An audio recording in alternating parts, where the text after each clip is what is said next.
सोलारचे bill आहे ते खूप ओपन माइंडेड दोनच मेन विभाग पडतो. युवा आहेत ज्यांना सोलार इंडस्ट्रीमध्ये आपलं करिअर सुरू करायचं आहे, त्यांनी प्रकर्षाने काय काळजी घ्यायची?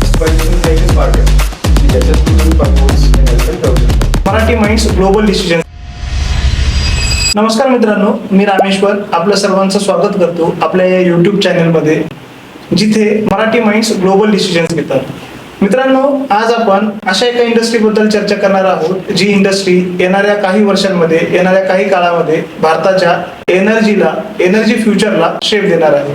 ती इंडस्ट्री म्हणजे सोलार इंडस्ट्री. तर मित्रांनो, यामध्ये एक क्वेश्चन आहे की आपण सोशल मीडियावर जे काय बघतो तीच रियालिटी सोलार इंडस्ट्रीची ग्राउंड रियालिटी आहे का? या अशा अनेक प्रश्नांच्या संदर्भात आपण चर्चा करण्यासाठी आज आपल्या स्टुडिओमध्ये अक्षय सरांना आपण निमंत्रित केले.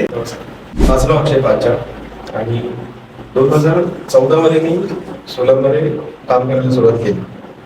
निमित्त होतं एका फॅब्रिकेशनचं की एका फॅब्रिकेटरला आम्ही बरोबर काम करत होतो. मी बिझनेस त्यांचा वाढवायचं काम बघत होतो आणि त्यांच्याकडे एन्क्वायरी आली की सोलर सिस्टमसाठी स्ट्रक्चर बनवलं हवं. आणि त्या काळात सोलर सिस्टम आमच्याकडे खूपच नव्हते होते. सोलर सिस्टम काय असते आम्ही फोटोत पण बघितलेलं होतं. आणि अचानक अशा सिस्टमची स्ट्रक्चर ज्यावेळेस बनवायची गरज पडली त्यावेळेस आम्ही 10-15 दिवसाची सुट्टी काढली. यवतमाळपर्यंत एक छान फेरी मारली. महाऊर्जामध्ये जाऊन जे झालेले प्रोजेक्ट होते तोपर्यंत त्याची सगळी माहिती घेतली, प्रोजेक्ट फिरून बघितले आणि मग लक्षात आलं की सोलर पॅनल हे रेडीमेड येतात, इन्व्हर्टर रेडीमेड येतात. मग कस्टमायझेशन हा एकच पार्ट आहे की ज्याच्या थ्रू तुम्ही परफॉर्मन्स एनहान्समेंट करू शकता. आणि त्यासाठी हे स्ट्रक्चर ज्या तुमच्याकडे बनवायला आलं त्यावेळेस त्याचा अँगल काय पाहिजे, ते बसवलं जाणार आहे, ते वेदरचे काय काय इफेक्ट्स त्याच्यावर येतील, यासाठी आम्ही ते सगळं करून बघितलं. तर लक्षात आलं की MNRE काही निर्देश दिलेले आहेत की कुठल्या अँगलला सिस्टम बसवायला पाहिजे. मग ते स्टडी केल्यावर कळलं की झिरो शॅडोडे हा MNREचा वेगळा आहे, दिल्लीतला वेगळा आहे, मध्य प्रदेशचा वेगळा आहे, महाराष्ट्राचा वेगळा आहे आणि सिमिलरली तामिळनाडूचा वेगळा आहे. तर त्या हिशोबाने आम्ही काही कॅल्क्युलेशन्स केले आणि स्ट्रक्चरच्या अँगलमध्ये आम्ही काही सजेशन्स दिले. त्यानुसार ती सिस्टम लावली गेली आणि पहिली सिस्टम आणि दुसरी सिस्टम यामध्ये 25% फरक होता जनरेशनचा. आणि दुसरी चांगली गोष्ट अशी होती की आम्ही ज्या अँगलला ती बसवली सिस्टीम त्यानुसार ती पाहिजे त्या पिरियडमध्ये जनरेशन जास्त करतो. उदाहरणार्थ एप्रिल ते जूनमध्ये जनरेशन जास्त होणं अपेक्षित आहे, कारण ती मग कॅरी फॉरवर्ड करायला वर्षात सोपं झालं. कारण इलेक्ट्रिसिटी ही इन्व्हेंटरी समजली जाते. सो इन्व्हेंटरी ही एप्रिलला जास्त तयार झाली पाहिजे आणि जानेवारीमध्ये कमी तयार झाली पाहिजे, त्यामध्ये स्टॉक कमी लागू शिल्लक. मग या प्रकारात ते स्ट्रक्चर बसलं आणि स्ट्रक्चर सक्सेसफुल झाल्यामुळे स्ट्रक्चरची कामं मिळाली. आणि 2 वर्ष काम केल्यावर मग आम्ही ठरवलं की यामध्ये आपण रिक्सर घेऊया. मग त्यानुसार आम्ही एक केअर रेटिंग असतं, इलेक्ट्रिसिटी रेटिंग असतं. या सगळ्या एक्सरसाइजमध्ये आम्हाला कळलं की सोलर कंपनी चालू करायला काय केलं पाहिजे. त्यानुसार मग आम्ही केअर रेटिंग करून घेतलं. केअर रेटिंगला आमची टेक्निकल आणि कमर्शियल स्टँडिंग कळली की आम्ही कुठे स्टँड करतो. त्यानंतर MNREकडनं सर्टिफिकेट घेतलं आणि 16 मे 2016 या आसपास आम्ही हा डिसिजन घेतला आणि 7 जुलै 2016 ही प्रोजेक्ट बनवणारी कंपनी सोलारची कंपनी चालू केली. आणि मी त्यात डायरेक्टर आहे. आणि सोलारची का ज्यावेळेस चालू केली त्यावेळेस ती कम्प्लीट प्रोजेक्ट कंपनी होती. ओव्हर द पिरियड 10 वर्ष काम केल्यावर त्या लक्षात आलं की प्रोजेक्ट बरोबर प्रोजेक्टला मेंटेनन्स देणारी कंपनी पण गरजेची आहे आणि ती वेगळ्या नावाने चालू करणं गरजेचं आहे की जेणेकरून काही प्रोजेक्ट्स ज्यांचे EPC आता नाही आहेत त्या प्रोजेक्टची काळजी घ्यायला कोणीच नाही. आणि अशा प्रोजेक्टची काळजी घेण्यासाठी दुसऱ्या प्रोजेक्ट कंपनीला काम करणार, त्यासाठी मेंटेनन्सचीच कंपनी प्रॉपर पाहिजे. आम्ही सोलर काउंटी या नावाने मॅनेजमेंट कंपनी चालू केली, solar county technologies private limited. So ही एक IT कंपनी पण म्हणते की जी डेटा मॉनिटरिंग पण करते, डेटा प्रोसेसिंग पण करते आणि जनरेशनमध्ये येणाऱ्या प्रत्येक डिफ्लेक्शनला मॅनेज करायसाठी काय मेंटेनन्स केला पाहिजे हे 1 किलोवॉट पासून 1000 किलोवॉट पर्यंतच्या प्रोजेक्ट्सला गाईड करते. अशा 2 कंपन्या आम्ही यात चालू करतो, एक प्रोजेक्टसाठी आणि एक मेंटेनन्ससाठी. सर, माझा पहिला प्रश्न आपल्याला असा असणार आहे की जे काही युवा आहेत ज्यांना सोलार इंडस्ट्रीमध्ये आपलं करिअर सुरू करायचं आहे, त्यांनी प्रकर्षाने काय काळजी घ्यावी? सोलार इंडस्ट्रीत करिअर सुरू करताना 2च मेन विभाग पडतात. एक म्हणजे तुम्हाला ज्यावेळेस सोलर प्रोजेक्ट करायचा असतो त्यावेळेस तो करण्यापूर्वीची तयारी करायसाठी जी काही इंजिनिअरिंगची बॅकग्राऊंड तुम्हाला सांभाळायला लागतं. सो तुम्हाला त्यात करिअर करायचं आहे की ज्याच्यात ड्रॉइंग, डिझायनिंग, डिसिजन मेकिंग हा पार्ट जास्त आहे. किंवा मग ॲक्च्युअली ज्यावेळेस प्रोजेक्ट डिझाईन होतो त्यानंतर मग एक्झिक्युशन चालू होतं. सो एक्झिक्युशन हा एक पार्ट आहे. सो या 2 पार्टपैकी आपल्याला काय करायचं आहे हे जर का तुम्ही डिसाईड केलं की मला ग्राउंड लेवलला काम करायचं आहे का मला डिझायनिंग लेवलला काम करायचं आहे, हा डिसिजन घेणं महत्त्वाचं आहे, ज्याच्यामुळे तुम्हाला एक चांगलं करिअर फोकस ठेवून करता येईल. आणि यासोबतच जनरली काय असतं की बऱ्याचदा युवा जो आहे त्यांच्या मनामध्ये कुठेतरी एक न्यूनगंड क्रिएट झालेला असतो की पर्टिक्युलर स्किल जर मला असतील तरच मी सोलर इंडस्ट्रीमध्ये जाण्यात पॉईंट आहे. तर या संदर्भात जनरली तुमचा अनुभव काय सांगतो? न्यूनगंड बाळगायची अजिबात गरज नाही आहे, कारण हे सोलरचं फील्ड आहे हे खूप ओपन माइंडेड आहे. याच्यात तुम्हाला फक्त काम करायची इच्छा आहे, एवढ्या एका गोष्टीवर पण तुम्ही येऊ शकता. सगळ्यात कमी एंट्री बॅरियर असलेलं फील्ड आहे आणि सगळ्यात जास्त स्कोप असलेलं फील्ड आहे. कारण आज काही प्रमाणात आपण बघतो की ईव्ही फक्त आता आपण अडॉप्ट करतोय, पण बाकी सगळ्या गोष्टी आपल्या इलेक्ट्रिकल इलेक्ट्रॉनिक आहे. सो ऊर्जा ही विद्युत ऊर्जा ही सगळ्यांचीच गरज आहे. बरोबर. त्यामुळे फ्युचर खूप आहे, स्कोप चांगला आहे आणि एंट्री बॅरियर सगळ्यात कमी आहे. तर त्यामुळे मी तर म्हणेन की सगळ्यांनी एकदा या फील्डचा नक्की विचार करा. सोबतच सर आता जनरली जो काही युवक आहे त्यांना सोलार इंडस्ट्रीमध्ये एंट्री पॉइंट्स काय काय आहेत किंवा कुठल्या कुठल्या पोझिशन्सनी ते एंट्री करू शकाल या इंडस्ट्रीमध्ये? हा प्रश्न खूप मोठा आहे. सो याचं थोडक्यात उत्तर द्यायचं झालं तर again coming back to the first step की तुम्हाला डिझायनिंग किंवा प्रोजेक्ट डिझाईन करायला जास्त आवडतं का तो एक्झिक्यूट करायला आवडतं हे जर का तुम्हाला नक्की कळलं तर त्यानुसार तुम्ही इंटर्नशिप्स किंवा छोटे प्रोग्राम्स जॉईन करू शकता. बऱ्याचशा कॉलेजेसमधून छोटे डिग्री कोर्सेस पण आहेत की ज्याच्यावर तुम्ही मॅनेजमेंट टीमला डायरेक्ट जॉईन करू शकता. किंवा मग तुम्ही एक्झिक्युशन जर का करणार असाल ऑन फील्ड तर मग तुम्हाला काही बेसिक स्किल्स असणं गरजेचं आहे. आणि बेसिक स्किल्स बरोबर मग मी काही स्पेशल स्किल म्हणेन की जसं रेग्युलर इंडस्ट्री तुम्हाला AC करंटमध्ये काम करायला शिकवते, सोलरमध्ये मेजरली DC करंटमध्ये काम करायला. सो DCचा थोडीशी माहिती असणं गरजेचं आहे की त्याचं बिहेवियर कसं आहे. बेसिक्स ज्यावेळेस गोष्टी हाताबाहेर जातात किंवा डेव्हिएशनमध्ये जातात त्यावेळेस त्याला कंट्रोल करायला तुम्हाला एक बेसिक बिहेवियर माहिती पाहिजे. सो त्याचा एक छोटासा कोर्स जर का तुम्ही इनिशियली केला, जसं सोलर BNI किंवा बाकी काही संस्था आहेत की ज्या या कोर्सेस ऑफर करतात, यानी तोंड ओळख चांगली होईल आणि साधारण 12वी नंतर किंवा इंजिनिअरिंग नंतर जॉईन करण्यासाठी सोलर इंडस्ट्री खूप छान आहे. म्हणजे प्रकर्षाने तुमचं युवकांसाठी सजेशन असं असणार आहे की इमिडिएट त्यांचं जे काय एज्युकेशन असेल, प्रायमरी एज्युकेशन 12th असेल किंवा ग्रॅज्युएशन असेल, त्या एज्युकेशन नंतर इमिडिएट त्यांनी सुरुवात या दिशेने करायला हरकत नाही. राईट. बरं, यासोबतच अकॅडमिक्सचा जो काही पार्ट आहे, जसं ITIs असतील किंवा गव्हर्नमेंटच्या काही ट्रेनिंग इन्स्टिट्यूट्स असतील, तर युवकांना काय काय प्लॅटफॉर्म्स अवेलेबल आहेत जिथे ते याचं प्रोफेशनल एज्युकेशन घेऊ शकतील? प्लॅटफॉर्म्स डिफाईन्ड असे नाही आहेत अजून, कारण सगळ्यांचीच गरज असल्यामुळे कोणीही याच्यात काम करायला तयार होतं. आणि त्याच्यामुळं खूप व्हरायटी आहे या इंडस्ट्रीमध्ये येणाऱ्या लोकांची. त्यामुळे सगळ्यांनी एकाच पॅनेलमधनं यावं कुठल्या तरी असं कुठलाही कोर्स नाही आहे. इथे 12वी कॉमर्सचा विद्यार्थी पण येऊ शकतो, सायन्सचा पण येऊ शकतो आणि आर्ट्सचा पण येऊ शकतो. सो तिघांनाही कॉमन मिळेल असा कुठला प्लॅटफॉर्म नाही आहे. पण बेसिक स्टार्ट कुठून करायची आहे की तुमची काय गरज आहे. काही लोकांना इमिडिएट रोजगाराची गरज असते, काही लोकांना शिकण्यासाठी 2 ते 3 वर्ष ते देऊ शकतात किंवा इव्हन त्यापेक्षा जास्त देऊ शकतात. तुम्ही वेळ किती देऊ शकताय आणि पैसे मिळवायची तुमची किती गरज अर्जंट आहे त्यानुसार मग तुम्ही कोर्सेस ठरवू शकता. याचं मार्गदर्शन चांगलं मिळतं काही संस्थांमध्ये. आता यासोबतच अजून आमच्या प्रेक्षकांना ऐकायला आवडेल की जसं की मी गव्हर्नमेंट इन्स्टिट्यूट्स बद्दल आपण बोललोय, बट साधारण जर प्रोफेशनल एज्युकेशन घेण्यासाठी त्यांना कॉलेजेस वगैरेला जाणं अवेलेबल पॉसिबल नसेल किंवा वेगळ्या वेजने ते ट्रेनिंग घेऊ शकत नाही, तर मार्केटमध्ये कुठल्या कुठल्या प्रकारच्या NGOs आहेत किंवा अदर काय प्लॅटफॉर्म्स आहेत जिथनं ते स्किल्स त्यांचे सुधारू शकून एक बेसिक अमाऊंट वाईज अर्निंगचा सोर्स त्यांचा सुरू होऊ शकेल?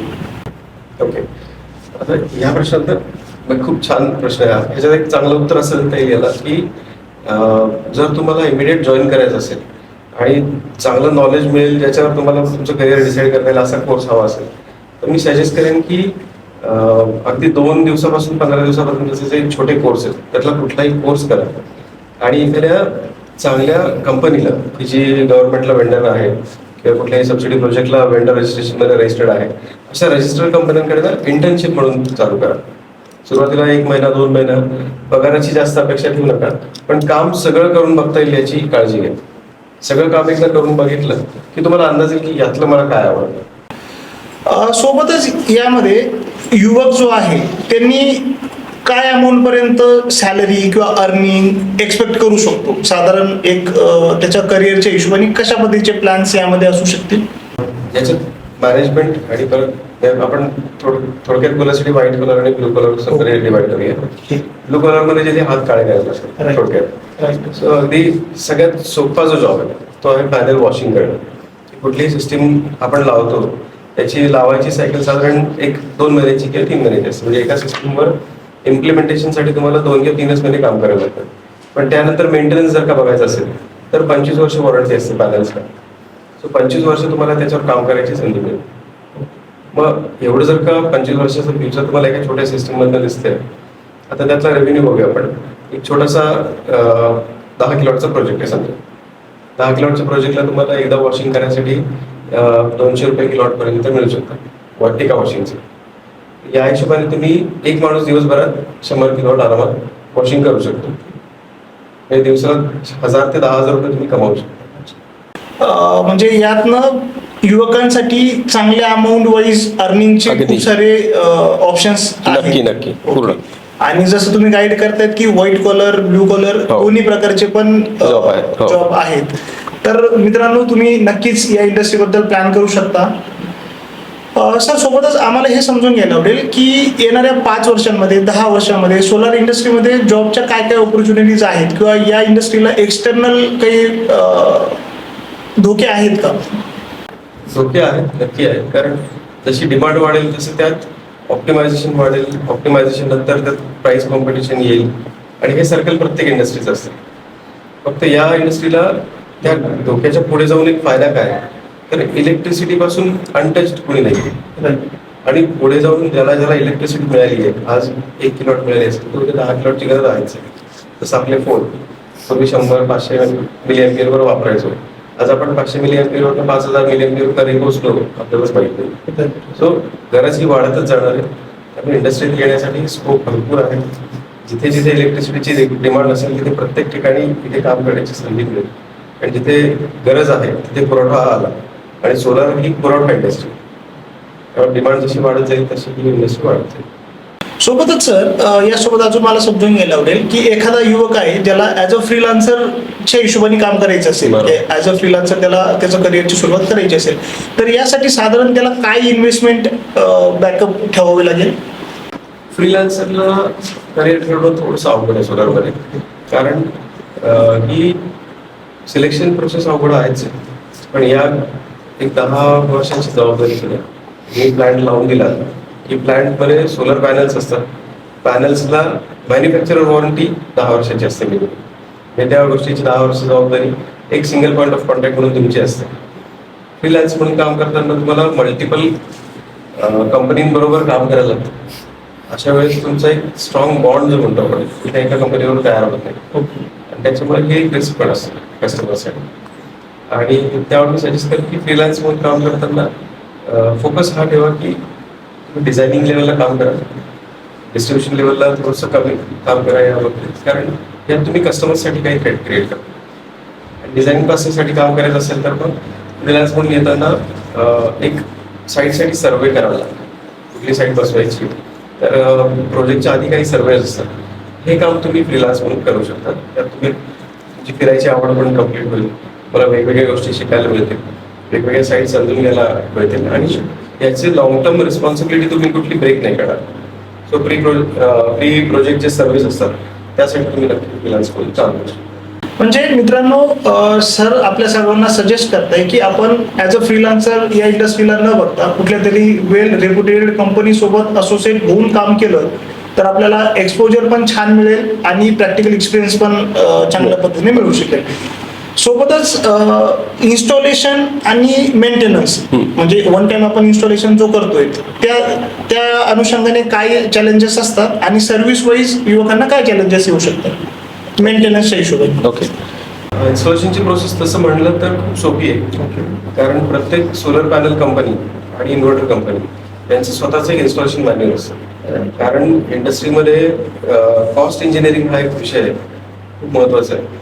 आणि कॉस्ट कमी करताना त्यांनी काय काय इंजिनिअरिंग त्यात वापरलंय आणि त्यानुसार त्या पर्टिक्युलर प्रॉडक्टला सर्व्हाइव्ह करायसाठी काय काय अरेंजमेंट केल्या पाहिजेत साईटवर, या प्रत्येक कंपनीने त्यांच्या इन्स्टॉलेशन मॅन्युअलमध्ये दिलेले असतात. सो माझं स्पष्ट म्हणणं आहे की ज्यांनी इन्स्टॉलेशनचं काम हातात घेतलेलं आहे त्यांनी हे कंपनीचे स्वतःचे इन्स्टॉलेशन मॅन्युअल प्रत्येक कंपनीचे वाचावे, त्यानुसार प्रोव्हिजन कराव्यात, जेणेकरून इन फ्युचर मेंटेनन्सच्या बाबतीत कंपनीने जी काळजी घेतलेली आहे ही जर का प्रोजेक्ट बसवतानाच घेतली गेली तर मेंटेनन्स सोपा होईल आणि सेफ पण होईल. सर, आतापर्यंत आपण जनरली चर्चा करत आहोत की एंट्री पॉइंट्स काय आहेत किंवा नवीन एखादा युवक आहे ज्याला सोलार इंडस्ट्रीमध्ये एंट्री करायची, तर त्याबद्दल तुम्ही आम्हाला गाईड करतच आहात.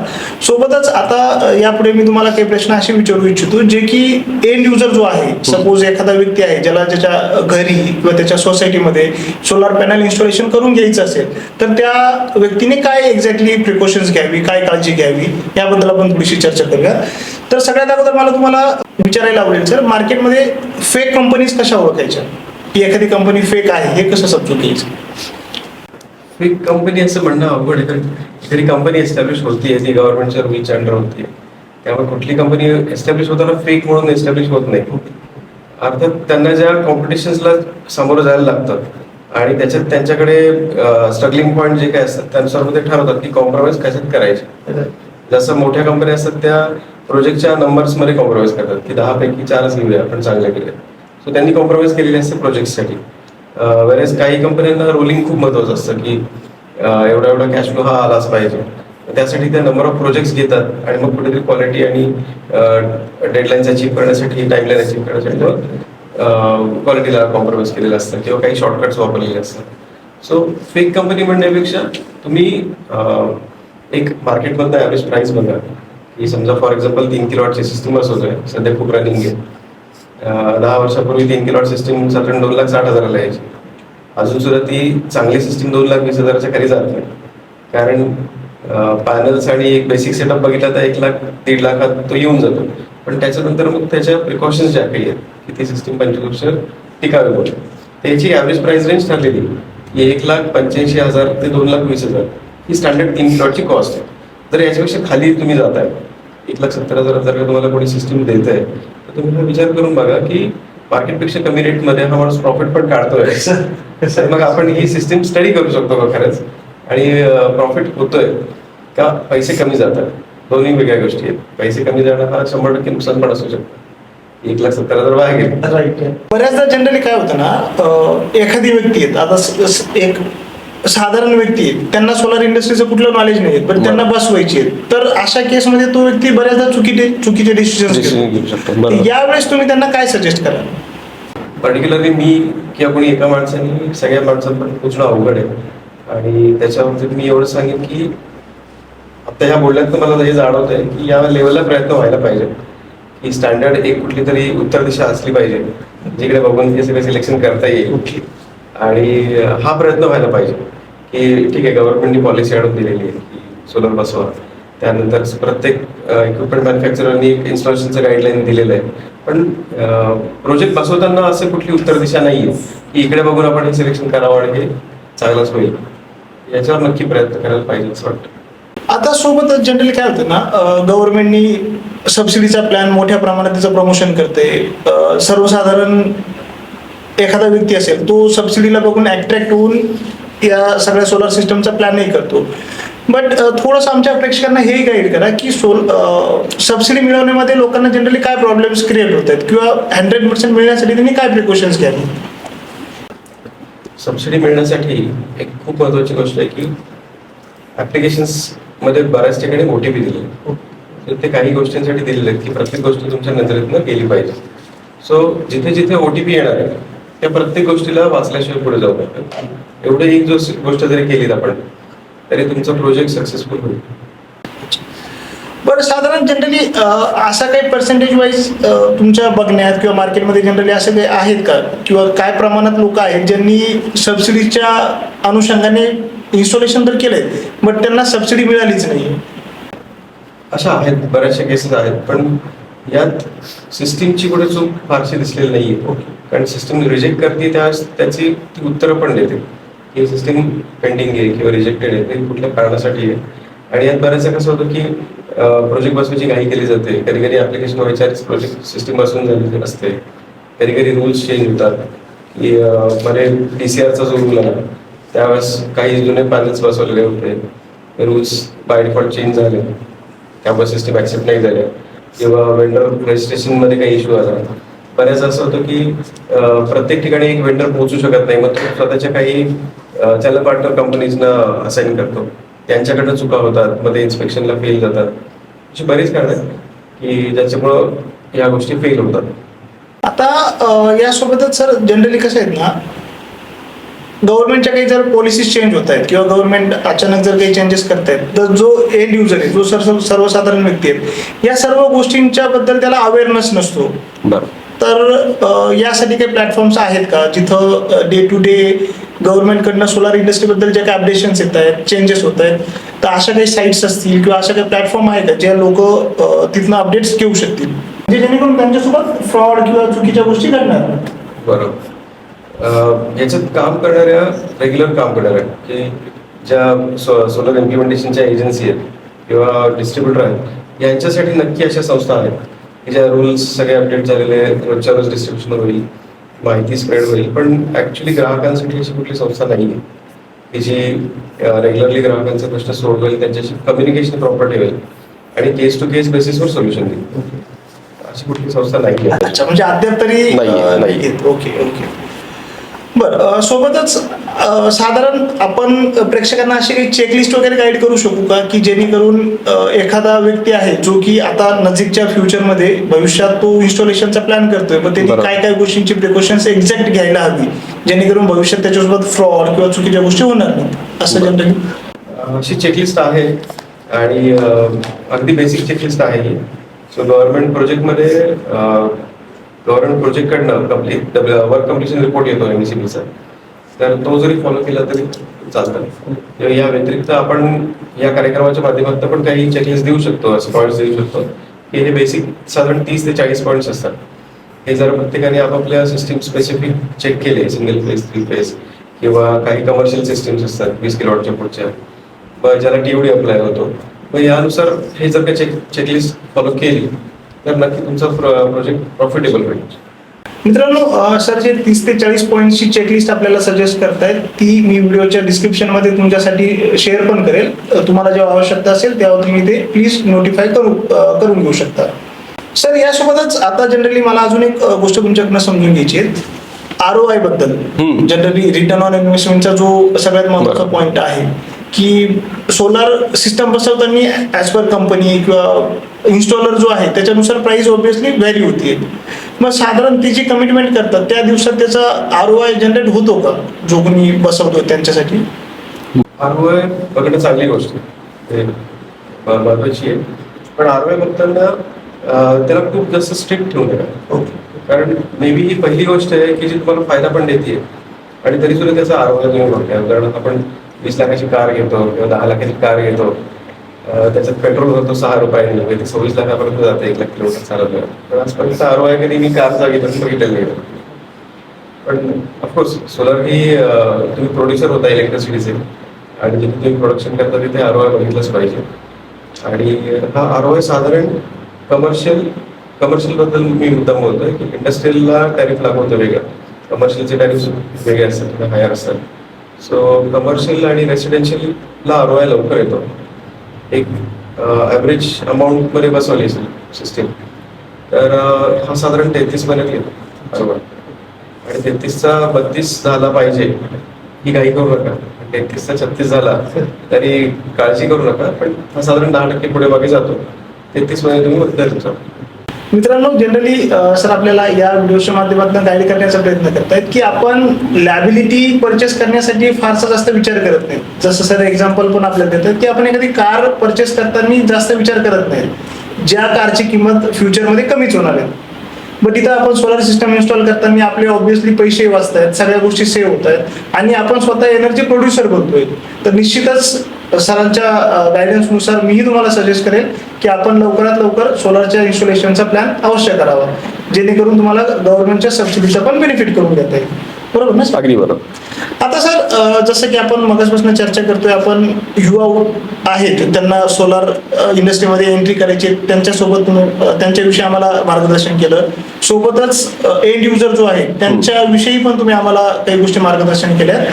यासोबतच मला अजून तुमच्याकडनं हे समजून घ्यायचे सर, जे उद्योजक आता सध्या या सोलार इंडस्ट्रीमध्ये ऑलरेडी काम करतायत, मग त्यांचा बिझनेस छोट्या लेवलवर असेल, मोठ्या लेवलवर असेल, त्या लोकांना तुम्ही जनरली आपल्या या व्हिडिओच्या माध्यमातून काय गोष्टी सजेस्ट कराल? उद्योजक हे ऑलरेडी स्वतःच्या निर्णयात त्यांची निर्णय क्षमता चांगली आहे, त्यामुळे ते उद्योजक होऊ शकले. माझं म्हणणं एवढंच आहे की याच्यात कुठलीही घाई ठेवू नका की मला या वर्षात इथे पोहोचायचं आहे. कुठलाही सेल्स टार्गेट्स ठेवू नका डेलिबरेटली. ऑफकोर्स काही महिन्याचे इनिशियल छोटे मोठे टार्गेट्स असतात आपले, पण टार्गेट हे क्वालिटीबद्दल ठेवा. टार्गेट्स ठेवायचे असतील तर कुठलाही रिपेअर वर्क येणार नाही तुमच्या प्रोजेक्टमध्ये इन फ्युचर, याची ठेवा. कारण रिपेअर वर्कला तुम्ही आता जे वापरताय हे स्किल लेबर आहे. स्किल लेबर कधी रिपेअर वर्कला जात नाही, सो ती कॉस्ट खूप मोठी असते, तो लॉस खूप मोठा असतो की एक चांगला स्किल लेबर तुम्ही एखादा छोटा स्क्रू टाईट करायला मागताय. सो तुमच्या प्रोजेक्टमध्ये कुठलीही लायबिलिटी येणार नाही, खूप जास्त रिपेअरिंग येणार नाही, याची काळजी प्रोजेक्ट बसवताना घ्या, जेणेकरून भविष्यातला तुमचा संपूर्ण वेळ हा फक्त प्रोजेक्ट बसवायसाठीच जाईल. आणि या प्रकारे जर का तुम्ही लॉस टाळलात वेळेचा, तर नक्की तुमची ग्रोथ चांगली होईल. आणि सिस्टीम मधनं जर का कंप्लेंट्स कमी आल्या तर रेफरन्स पण चांगले होईल. अच्छा, म्हणजे रेफरन्स हा क्रेडिट बेसिस आपल्याला भेटणार आहे, बरोबर. महत्वाचं. सोबतच सर मला अजून हे समजायचं होतं की जे स्मॉल इन्स्टॉलर्स आहेत त्यांचे बिगेस्ट इश्यूज आता सध्या काय जनरली इंडस्ट्रीमध्ये ते फेस करतायत? स्मॉल इन्स्टॉलर्सना आपण इन्स्टॉलर्स म्हणतोय, म्हणजे ज्यांच्या कंपनीज नाही आहेत पण ते इन्स्टॉलेशनची कामं करतात. सो ऑफलोडिंग म्हणूया आपण त्याला. सो ऑफलोडिंगच्या ज्या एजन्सीज आहेत, की एक EPC कंपनी असते की जी इंजिनिअरिंग आणि प्रोक्युरमेंट सांभाळते, प्रोजेक्ट स्वतःच्या नावावर घेते आणि मग प्रत्येक ठिकाणी प्रोजेक्ट तो कुठल्या तरी एका एजन्सीला देते. आणि या ठिकाणी तो प्रोजेक्ट बसवण्यापुरती जी एजन्सी जाते त्याला आपण इन्स्टॉलर म्हणूया. तर इन्स्टॉलरचा आता रेग्युलर इश्यू खूप मोठा आहे, तो म्हणजे ज्यावेळेस ते काम करतात त्यावेळेस पॅनल आणि इन्व्हर्टर या दोनच गोष्टी रेडीमेड येतात. बाकी संबंध साईट ही कस्टमायझेशनवरच डिपेंड असते. आणि कस्टमायझेशनमध्ये खूप प्रकार असतात की एक साध्या पत्र्यावर तुम्ही सोलर पॅनल बसवताय, 4 स्क्रू मारून तुम्हाला एक ॲल्युमिनियमचं रेल बसवायचं आहे, पण ते बसवून झाल्यानंतर स्ट्रक्चर हे किती हाईटचं आलेलं आहे, त्यानंतर पॅनल आणि पत्र्यामध्ये व्हेंटिलेशन किती शिल्लक राहणार आहे, मग त्यामुळे व्हेंटिलेशन प्रॉपर मिळेल का नाही, त्यानंतर अगदी छोटा बंगला असतो 1 मजली, तिथे 3 किलोमीटर बसवायचा खर्च, आणि 10 मजली बिल्डिंगवर एखाद्या सोसायटीसाठी 3 किलोमीटर बसवायचा खर्च, की जिथे वायर 40 मीटर खाली येणार आहे.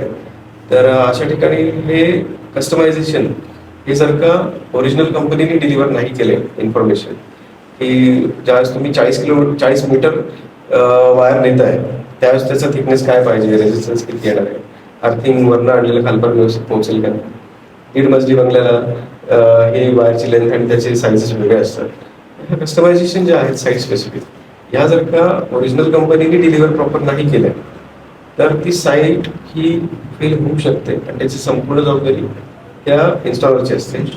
या व्यतिरिक्त 1.5 मजल्या हाईटला काम करताना लागणारी सेफ्टी आणि 10 मजली बिल्डिंगवर 3 किलोमीटर बसवताना लागणारी सेफ्टी ही वेगवेगळी प्रिकॉशन घ्यायला पाहिजे. आणि याचं ट्रेनिंग कोणी देईल ही महत्वाचा मुद्दा, की साधारण पॅनल तुमचा 32 किलोचा आहे, तो तुम्ही रस्सीने बांधून ज्यावेळेस वर घेता त्यावेळेस तो वाऱ्याने हल्ला तर काय होईल, ह्याचं ट्रेनिंग नसतं. कारण त्यांनी पूर्वी 1.5 मजल्याच्या बंगल्यावर काम केलेलं. हा पॅनल वर घेऊन झाल्यावर तो वर घेताना किती बेंड होतोय, त्यामुळे त्या पॅनलचं किती नुकसान होतंय, त्याचं ट्रेनिंग इन्स्टॉलरचं नसतं. तो पॅनल बसून झाला हाईटवर की त्यानंतर जी वायरिंग तुम्ही खाली आणणार आहे ती वायरिंग कशी न्यायची आहे, ती किती जोरात ओढायची आहे, त्याच्यामुळे वायरमध्ये काय काय डिस्टर्बन्सेस तयार होणार आहेत. सो ह्याचं ट्रेनिंग नसल्यामुळे ती साईट जास्त फेल होते. त्यावेळेस हे नुकसान दोन्हीसाठी असतं, की त्या इन्स्टॉलरला परत काम मिळत नाही कारण तो रजिस्टर्ड नसतो कुठेही. सो त्याच्या हातात बांधील काहीच नसतं की पुढचं काम मलाच मिळेल. खराब काम झालंय आणि ती साईट फेल गेली एवढंच त्यांच्यावर काम असतं. आणि त्या मानाने त्यांना ट्रेनिंग काहीच मिळत नाही. सेफ्टी आणि इन्शुरन्सचे काही त्यांना माहिती नसते. आणि याच्या व्यतिरिक्त एक खूप छोटासा आणि छान प्रकार आहे. बरे आमचे इंडस्ट्रीतले एक मित्र आहेत प्रदीप कुलकर्णी सर, त्यांच्या रेफरन्सने मला कळला होता की इंडेमनिटी इन्शुरन्स एक प्रकार असतो, की माझ्या व्यावसायिक चुकांमुळे जर का काही नुकसान झालं तर त्या व्यावसायिक चुकांना भरून काढण्यासाठी इन्शुरन्स असतो. हा जर का इन्शुरन्सने केला किंवा एबीसीने केला तर होणाऱ्या कस्टमरचं नुकसान टळेल आणि ऑफकोर्स तुमच्याबद्दल चांगलेच शब्द जर का कस्टमरने बोलले तर तुमचा व्यवसाय पण वाढेल सगळ्यांचाच. जनरली आपल्याला सगळ्यांना म्हणजे आपल्या नॉलेजमध्ये भर पडण्यासारखा पॉईंट असा आहे की सर आपल्याला इन्शुरन्सची पण माहिती देत आहेत. बऱ्याच लोकांना या म्हणजे अशा प्रकारचा कुठला इन्शुरन्स आहे याबद्दल पण आयडिया नसते. तर खूप छान पॉईंट आहे सर.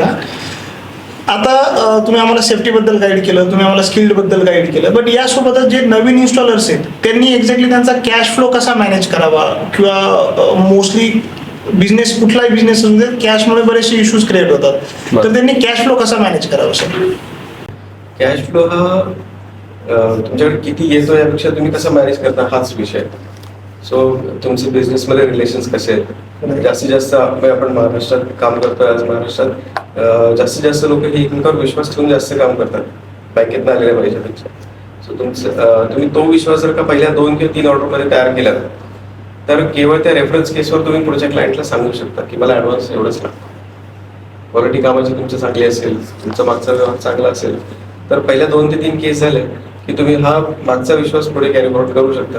त्याच्यावर तुमचा कॅश फ्लो सुधारू शकतो.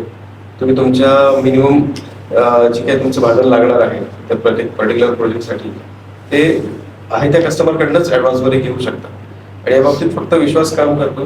तुमचं मार्केटमधला विश्वास हे डायरेक्ट रिफ्लेक्शन असतं तुमच्या कॅश फ्लोचं. म्हणजे यातनं आपण परत एकदा हे समजू शकतो की आपण एक्झिस्टिंग क्लायंटला जर छान पद्धतीची सर्व्हिस देणार असू तर तेच आपल्याला रेफरल बिझनेस पण देणार आहेत, ज्यामधनं आपल्याला अधिकाधिक बिझनेस ऑपॉर्च्युनिटी पण क्रिएट होतील. ओके सर, आता जनरली आपण आज 2026 मध्ये जगतोय, तर येणाऱ्या काळामध्ये तुम्ही सोलर इंडस्ट्रीचं काय भविष्य बघताय किंवा कशा पद्धतीने चेंजेस यामध्ये एक्सपेक्ट करतोय आपण? हे खूप छान. इनफॅक्ट पुढच्या येणाऱ्या काळात मागच्या 10 वर्षात आपण जे काही बघितलेलं आहे, महाराष्ट्रात 2016ला नेट मीटर ही पॉलिसी आली आणि ही फक्त सुरुवात होती. 2026 नंतर तुम्ही जर का बघितलं तर तुम्हाला बॅटरीमध्ये पण चांगलं फ्रीडम आहे, स्कोप चांगला आहे. कारण दिवसेंदिवस जेवढ्या जास्त तुम्ही गोष्टी वापरणार आहे तेवढं त्या गोष्टी वापरायचं टायमिंग पण बदलत जाणार आहे. आणि वेगवेगळ्या टायमिंगमध्ये जर का सोलर इलेक्ट्रिसिटी वापरायची असेल तर त्याचं स्टोरेज आलं, त्याचा लोड कॅल्क्युलेशन आलं, त्याचं डिस्ट्रीब्युशन आलं. सो खूप वेगवेगळे व्यवसाय याच्यातून तयार होणार. सर, एखादा व्यक्ती ज्याला सोलरचा बिझनेस सुरू करायचा आहे तर त्यांनी काय प्रिकॉशन्स घ्यायला हवेत एक्झॅक्टली? सोलरचा बिझनेस सुरू करण्यासाठी काही बेसिक गोष्टी खूप महत्त्वाच्या आहेत. इलेक्ट्रिसिटीचं नॉलेज, त्यानंतर तुमचा कुठला तरी कोर्स इलेक्ट्रिकल झालेलं पाहिजे. इलेक्ट्रिसिटीमध्ये पण AC आणि DC हे 2 प्रकार आहेत. सो तो कोर्स तुम्ही केला पाहिजे. मेजरली तुम्ही ज्या भागात राहता, समजा तुम्ही साताऱ्यातून बिझनेस चालू करता तर अशा काही पुणे, सातारा, नाशिक या जिल्ह्यांना संलग्न काही संस्था आहेत. उदाहरणार्थ सोलर BNI यासारख्या संस्थांना तुम्ही एकदा अप्रोच करा. NGO आहेत, त्यामुळे खूप ओपन माइंडेडली काम करतात. येणाऱ्या प्रत्येक माणसाला प्रोत्साहन देतात आणि एक बेसिक इंट्रोडक्शन जे तुम्हाला हवं असतं मॅन्युफॅक्चरर बरोबर, सप्लायर बरोबर, की तुम्हाला समजा सोलरचं प्लांट बघायचं आहे, पॅनल तयार कसा होतो, मग त्यानंतर तुम्हाला त्याची काळजी कशी घ्यायची कळेल. त्यानंतर इन्व्हर्टर्समध्ये काय काय अपडेट येतात, कुठला इन्व्हर्टर कुठल्या पॅनल बरोबर वापरला पाहिजे, हे काही बेसिक गोष्टी आहेत की ज्या प्रोजेक्ट तुम्हाला तयार करताना माहिती असल्या पाहिजे. सोलर BNI हे नाव तुम्ही सजेस्ट करताय की आमच्या प्रेक्षकांना जर सोलर इंडस्ट्रीच्या काही बारकाव्यांची ट्रेनिंग घ्यायची असेल किंवा समजून घ्यायचं असेल तर त्यांनी त्यांच्याशी संपर्क करावा. तर एक्झॅक्टली तिथे त्यांना काय काय गोष्टी शिकायला मिळतील सर? सोलर BNI ही NGO आहे. सो काम करताना त्यांचा मोठो हाच आहे की सोशल बेटरमेंट हाच त्यांचा प्युअर मोटो आहे. तुम्ही ज्या भागातून येता त्या भागातून समजा तुमची भाषा मराठी आहे तर तुम्हाला पहिली गोष्ट मराठीतनं ते नॉलेज मिळेल. सो ही पहिली अडचण दूर होते की कोर्सचं असं काही लिमिटेशन नाही की तुम्ही इंग्लिशमधूनच केला पाहिजे. तर तुम्हाला जे नॉलेज मिळणार आहे हे ज्यावेळेस त्या इंडस्ट्रीतलं नॉलेज आहे त्या इंडस्ट्रीतल्या एक्सपर्ट्सकडनं मिळते तुम्हाला, तर तुम्हाला हँड्स ऑन केसेसचा जो एक्सपिरियन्स असतो तो डायरेक्ट मिळतो. सो प्रोजेक्ट करताना काय अडचणी येणार आहेत किंवा काय आल्या होत्या, ह्याची सुरुवात कुठून झाली, या बेसिक गोष्टी जर का तुम्हाला रेडीमेड मिळाल्या तर शिकण्यामागचा जो वेळ वाचतो तुमचा त्या शिकताना, तर तो मेजर तुमचा फायदा आहे. मग तिथं काय प्रॅक्टिकल ओरिएंटेड ट्रेनिंग सेशन्स असणार आहेत किंवा कशा पद्धतीने आमच्या प्रेक्षक मित्रांना गाईड केलं जाईल सर? या कोर्सची पूर्ण माहिती तर आपण शेअर करूयाच नंतर, पण अगदी बेसिक गोष्ट आहे की तुम्हाला पॅनल किंवा इन्व्हर्टर मटेरियल हँडलिंग तिथे मिळतं. त्यानंतर इंडस्ट्रीतले जे एक्सपर्ट असतात ते तुम्हाला ट्रेनिंग देतात की काळजी काय काय घ्यायची, कशी काळजी घ्यायची. प्रोजेक्टसाठी लागणाऱ्या बाकीच्या ज्या गोष्टी असतात की इन्शुरन्स असेल किंवा कंप्लायन्सेस असतील, तर या बाबतीत सगळं ट्रेनिंग ते देतात. म्हणजे व्यावसायिक म्हणून तुम्हाला ग्राहकासमोर उभं राहताना तुमच्याकडे ज्या गोष्टी पाहिजेत ते सगळे मानते तुमच्या भातात भरून देतात. तर मित्रांनो, अक्षय सर आपल्याला एक सोलार BNI नावाची NGO सजेस्ट करताय. जर तुम्हाला या रिलेटेड कुठल्या गोष्टी जाणून घ्यायच्या असतील, समजून घ्यायच्या असतील, तर तुम्ही अवश्य एक वेळ त्यांना संपर्क करा. सर, यासोबतच मला अजून एक गोष्ट विचारायची की ओव्हरऑल सोलार इंडस्ट्री जी आहे त्यामध्ये एक्झॅक्ट कुठल्या प्रकारच्या रिस्क असतात? सोलर इंडस्ट्रीमध्ये जितके कामाचे प्रकार आहेत, उदाहरणार्थ कामाची सुरुवात ही परचेस ऑर्डर किंवा टेंडरने होते, बरोबर.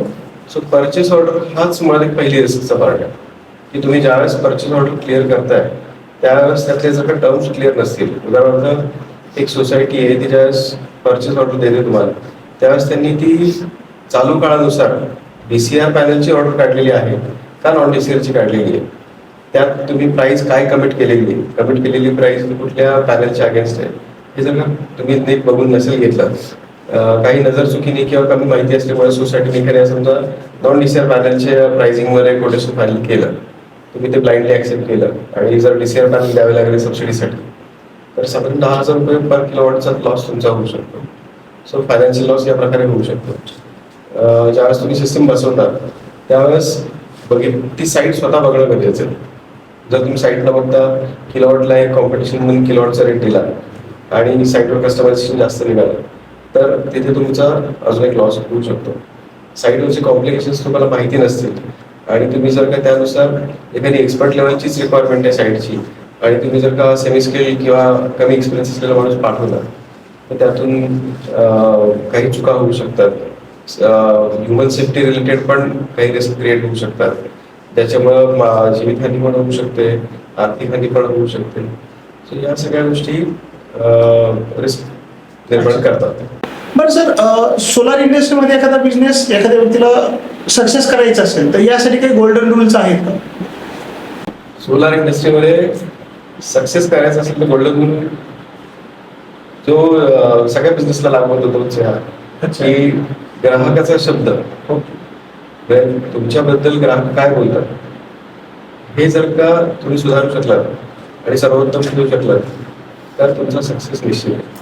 जर तुम्ही करून दिलेल्या प्रोजेक्टबद्दल, क्वालिटीबद्दल किंवा त्याच्या परफॉर्मन्सबद्दल जर का तुमचा ग्राहक चांगला रिप्लाय देत असेल, तुम्ही न सांगता तुमच्या ग्राहकाचा नंबर जर का तुम्ही कुठलाही संकोच न ठेवता नेक्स्ट कस्टमरला शेअर करू शकता, तर अल्टिमेटली ग्राहकाचा रिस्पॉन्स तुमच्याबद्दलचा हाच गोल्डन रूल आहे. म्हणजे जिथे ग्राहक तुमचा समाधान आहे तिथेच तुमचा बिझनेस सुखी. हा, तर मित्रांनो, अक्षय सरांकडनं आपल्याला खूप साऱ्या प्रॅक्टिकल गोष्टी अनुभवायला मिळाल्या, खूप साऱ्या नवीन गोष्टी आपल्याला शिकायला मिळाल्या. या एपिसोडमध्ये आपण जनरली कव्हर करण्याचा प्रयत्न केलाय. जर तुम्ही एखादा युवक असाल ज्यांना सोलार इंडस्ट्रीमध्ये आपलं करिअर नव्याने घडवायचं असेल तर तुम्ही या व्हिडिओतनं आयडिया घेऊ शकाल. सोबतच जर तुम्हाला तुमच्या कमर्शियल पर्पजसाठी असेल, वैयक्तिक पर्पजसाठी सोलार इन्स्टॉलेशन करून घ्यायचं असेल तरी तुम्ही तुमचा हा व्हिडिओ तुम्हाला मार्गदर्शन करणार आहेच. Thank you so much sir. Okay.